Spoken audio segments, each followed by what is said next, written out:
I'm Anita Ballek, and I'm sitting here on the farm that's been in our family for 365 years. And I've been engaged in farming this land for all of my lifetime. And I'm the 11th generation to be here on the farm. And hopefully we've just given the development rights of this farm to the Connecticut Farmland Trust. So this is going to stay a farm for as long as this country is a country, and hopefully another 300 years. After taking a trip to East Haddam, England with my 4 grandsons about 10 years ago, we discovered much about Nicholas Ackley, who was the first one of my forebears to come to this country. And they immediately knew who he was, that he was one of their most illustrious citizens. And this is from 350 years ago. I couldn't believe it. But anyway, he was trained to come over to this country and start a colony and a congregational church. And they taught him how to teach, preach, survey, find water, and dig wells. And incidentally, we're still using his 26-foot dug well right over here by the other house. He did a very good job of building that well. But anyway, he had to know how to negotiate with the Indians. He had to know so many things. And he came over here at age 19 as the leader of his small group. And they stocked his ship with seeds and young stock and everything. And when he got over here, he decided to sail up the Connecticut River as far as he could go. And he poled the rest of the way to go to the Hartford plantation, which he'd heard was there. And as he was poling up the river, there was a young blonde-haired girl running along the bank, and they looked at each other and instantly fell in love. And he was waylaid for several years as he married her and joined the church that was there in Hartford. And since then, he finally made his way back down. He gathered up some more settlers who were also on the Hartford floodplain. And his wife had been so tired of being flooded. She was born in Hartford all her life. Every 2 years they had a major flood, and everything had to be moved uphill. But anyway, in 1660 they heard that Charles II had come back, and he was giving away land as long as you petitioned for it. She said, let's go down the river and see if we can find a high place, some place that will never be flooded. And so they set out in a canoe, and being great with child, she decided to stay down by the river as he got out of, they disembarked, and he went to survey the land that they would want. This land was the first really high point that they came to, because this Haddam and East Haddam were the dam of old Lake Hitchcock that was blown out in the last glaciation or meltdown. And she said, this is a good high place. Go survey. And he did. And you can still see his 4 points if you look at the weather map. That box that sticks out to the east and to the west of the river are the 104 square miles has been our grant for all these years. It came back just a year later, and she was so excited. She said, but unfortunately she gave birth to her 7th child and passed away. And suddenly here was Nicholas Ackley with 7 children under the age of 7, and another courageous young lady, Miriam Moore, stepped up and married him, and she was just a teenager, and so she was pretty courageous too. I issue from her. He had 7 children with Hannah Ford Mitchell and 5 more with Miriam Moore, and I issue from the youngest son. The youngest son is the one who inherits the farm on this side of the pond. They hated the idea in England of the oldest son getting everything and everybody else being deposed. Here, the older sons were stocked with a Conestoga wagon and seeds and young stock, sent out west, go west young men, and the youngest son had to stay at home and take care of his old parents, or his father at least. And that's how, through all the generations, the 11 generations since then, it's always the youngest son that's inherited the farm, and I'm the first girl to inherit the farm. And that's, unfortunately, my father had a son but disowned him, so I became his hope of carrying on the farming, and I have done that. And now I have coming into the third generation that want to stay on the farm, as my grandchildren and my children have formed a partnership in our garden center project now. We were dairy farmers. I was planning to be a dairy farmer. I took dairy husbandry at Yukon when I went there in 1947. I was the only girl in the ag department in the beginning. And I came out with a Bachelor of Science in Dairy Husbandry, and I thought I was going to be a dairy farmer the rest of my life and have the best Holstein herd on the planet. But unfortunately, in the 60s came along the hippie period, and the whole home economics departments of all the land-grant colleges decided that milk wasn't so good anymore, and cream was terrible, and so our beautiful butterfat bolus went away, and so did our prosperity.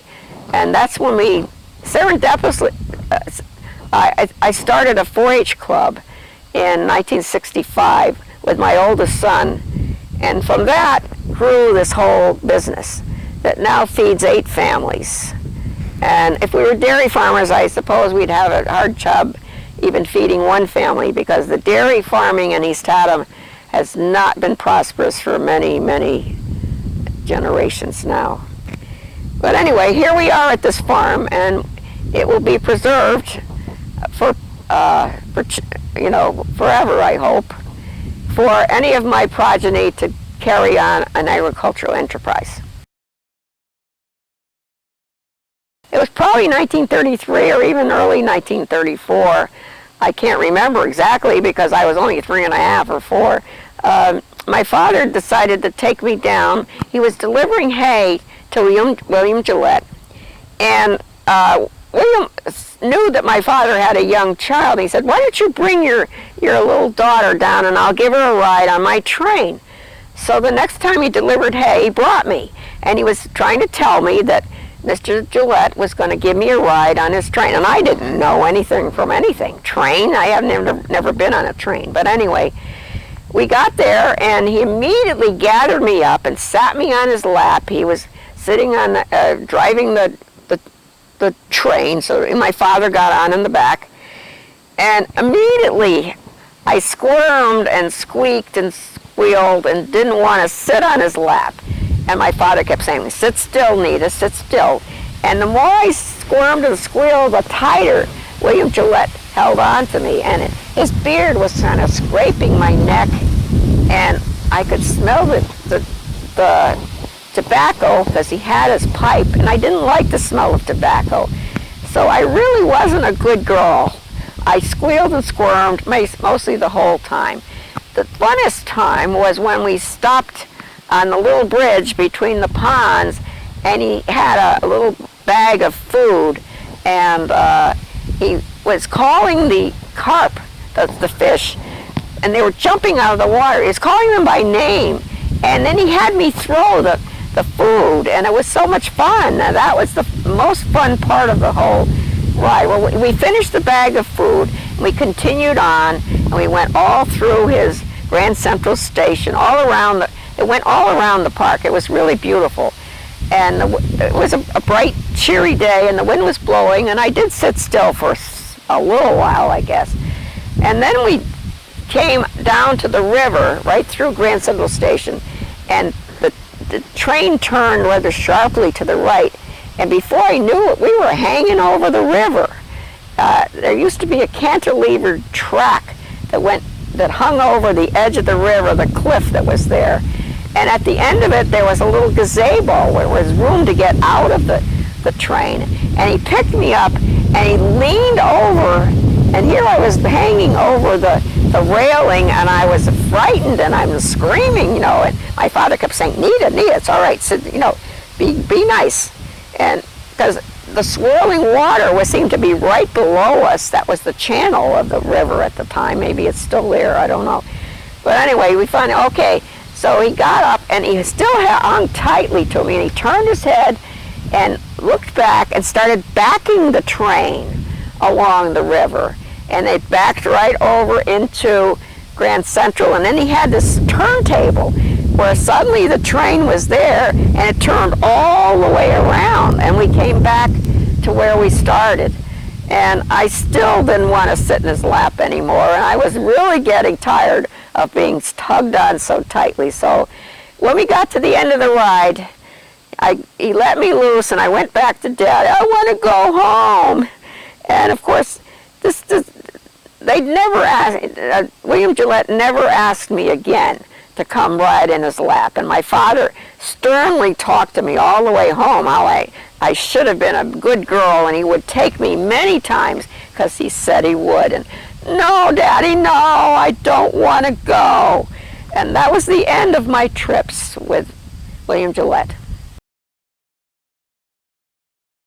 My mother-in-law, who lived right there on River Road, worked for the castle, and when I started going out with her son, Bob, she invited us one day I was home from college to come and she gave us a little private tour and showed all his little gadgets that he had for surreptitiously watching other people while he was up in his bedroom, and I've forgotten all the little ways he had of clasping the doors and all the other. She gave us a really pointed one-on-one tour one of the days after she finished work.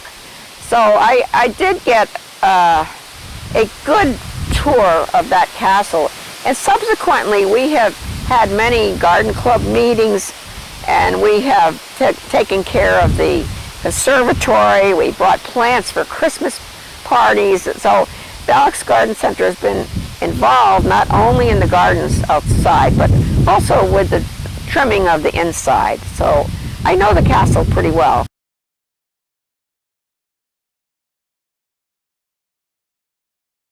It started out with one of the garden club members who decided that she had been to see the castle gardens, and they were so poorly done. The castle had been buying plants from us for years and years and years. And they would buy a whole batch of plants in the spring, and another batch in the summer, and a third batch in the fall. And I was thinking to myself, why do they rip out everything? Well, it turns out that they never added any fertilizer or amendments or anything, and these beds were totally worn out. You know, they would not support any, and they kept saying our plants weren't very good. You know, they didn't last very long. And so when I went there first with Sonny Stambaugh to look at the gardens, and I said, oh my gosh, we have to do something. And so that first year, Sonny, who was making these pressed flower greeting cards, had been selling them at the castle, and she decided to donate all of her money, and she made about $500 on her, and that's about what it took for plants, but that certainly wasn't enough to add all the things it needed to the soil to make these plants productive. So I persuaded the ag class to come, and Ballek's Garden Center provided the peat moss and the cow manure and the compost and the fertilizer to go on all of these beds. And I wrote down about, well, I guessed about how much they'd need. And when we first got there with these truckloads of stuff, and we put the 10 bags of peat and the 10 bags of cow manure and the 10 bags of compost in that little middle bed, nobody believed that any plants could need that much. But that first year, that garden was planned, so it stayed there from the early spring right into the fall. They didn't have to plant it 3 times, and the results were phenomenal. So then they started to believe me that it was the soil that's what makes the plants thrive. And you can't just put very good plants into dead soil and expect them to do anything. So from then on, Sonny Stambaugh provided the money for the plants, and Ballek's Garden Center provided the money for the amendments. And we have been doing that for years and years and years.